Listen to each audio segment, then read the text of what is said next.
Farm fund സാമ്പത്തിക തട്ടിപ്പുമായി ബന്ധപ്പെട്ട് കൂടുതൽ പരാതികൾ വരുന്നു എന്നുള്ള ഒരു അപ്ഡേറ്റിലേക്കാണ്. 3 പേരിൽ നിന്നായി 18 ലക്ഷം തട്ടിയെടുത്തു എന്നാണ് പരാതി. 3 കേസുകൾ കൂടി രജിസ്റ്റർ ചെയ്തിട്ടുണ്ട്. അഞ്ജു ജയപ്രകാശ് ഉണ്ട്. അഞ്ജു, തിരുവനന്തപുരം സ്വദേശിയുടെ പരാതിയിലാണ് ആദ്യം കേസ് രജിസ്റ്റർ ചെയ്യപ്പെടുന്നത്. ഇപ്പോൾ കൂടുതൽ പരാതികൾ ഉയരുന്നു. എവിടെ നിന്നൊക്കെയാണ് പരാതികൾ? എന്തൊക്കെയാണ് ആക്ഷേപങ്ങൾ? പോലീസ് നടപടികൾ എങ്ങനെയാണ്?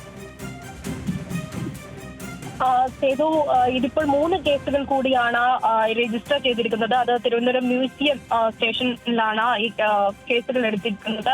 3 പേരിൽ നിന്നായി 18 ലക്ഷം രൂപ തട്ടിയെടുത്തു എന്നാണ് ഇവർ പരാതി നൽകിയിരിക്കുന്നത്. അതായത് കഴിഞ്ഞ ദിവസം ഇത്തരത്തിൽ തിരുവനന്തപുരം സ്വദേശി ഒരു പരാതി നൽകിയിട്ടുണ്ടായിരുന്നു. ആ പരാതിയുടെ അടിസ്ഥാനത്തിൽ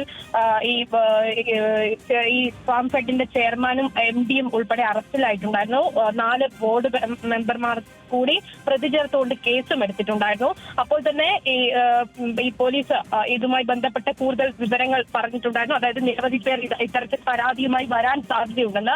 നിലവിൽ പുറത്തു വരുന്ന ഏറ്റവും പുതിയ വിവരങ്ങൾ ഇതുമായി ബന്ധപ്പെട്ട കൂടുതൽ പരാതികൾ സംസ്ഥാനത്തിന്റെ പല ജില്ലകളിലായിട്ട് വരുന്നുണ്ട്. പല പോലീസ് സ്റ്റേഷനുകളിലും ഇത്തരത്തിൽ പരാതിയുമായി ആളുകൾ എത്തുന്നുണ്ട് എന്നതാണ്. 300 കോടിയിലേറെ തട്ടിയെടുത്തതായിട്ട് വിവരങ്ങൾ ഉൾപ്പെടെ പുറത്തേക്ക് വരികയാണ്. എന്തായാലും കഴിഞ്ഞ ദിവസം റിമാൻഡിലായിട്ടുള്ള ഈ ഫാം ഫെഡ് ചെയർമാൻ രാജേഷ് ചന്ദ്രശേഖരനും ഒപ്പം MD അഖിൽ ഫ്രാൻസിസ് ഇവരെ കൂടുതൽ ചോദ്യം ചെയ്യാനായി കസ്റ്റഡിയിൽ വാങ്ങുമെന്നാണ് ഇപ്പോൾ പോലീസ് അറിയിച്ചിരിക്കുന്നത്. എന്തായാലും കവടിയാർ സ്വദേശിയുടെ കയ്യിൽ നിന്ന് 24.5 ലക്ഷം രൂപ തട്ടിയെടുത്ത കേസിലാണ് ഇപ്പോൾ അറസ്റ്റിലായത്. വരും ദിവസങ്ങളിൽ കൂടുതൽ പരാതിയുമായി ആളുകൾ എത്തുമെന്ന് നേരത്തെ പോലീസ് പറഞ്ഞിട്ടുണ്ടായിരുന്നു. ഇവർ ഈ കേന്ദ്ര സഹകരണ മന്ത്രാലയത്തിന്റെ കീഴിലാണ് ഇത്തരത്തിൽ സ്ഥാപനം രജിസ്റ്റർ ചെയ്തിട്ടുണ്ടായിരുന്നത്. അപ്പോൾ ഈ പേരിൽ വലിയ തരത്തിൽ പരസ്യമൊക്കെ ചെയ്തുകൊണ്ട് നിരവധി നിക്ഷേപകരെ ആകർഷിച്ചിട്ടുണ്ടായിരുന്നു. അങ്ങനെയാണ് പലരിൽ നിന്നായി കൂടുതൽ തുക ഇവർ ഇൻവെസ്റ്റ് ചെയ്ത് മേടിച്ചത്.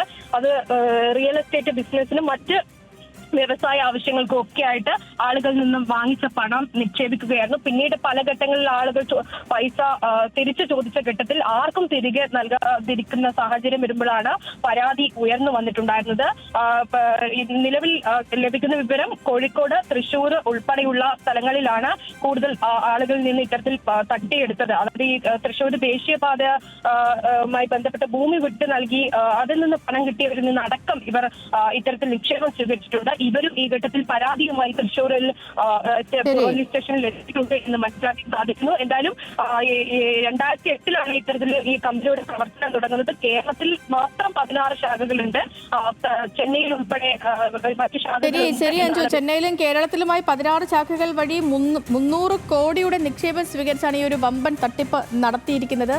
അപ്പോൾ ഇവർക്കെതിരെ കൂടുതൽ കേസുകൾ, കൂടുതൽ പരാതികളൊക്കെ ഉന്നയിക്കപ്പെടുന്നു. കൂടുതൽ പരാതികൾ വരുന്നു. വിവരങ്ങൾ നൽകുകയായിരുന്നു അഞ്ജു ജയപ്രകാശ്.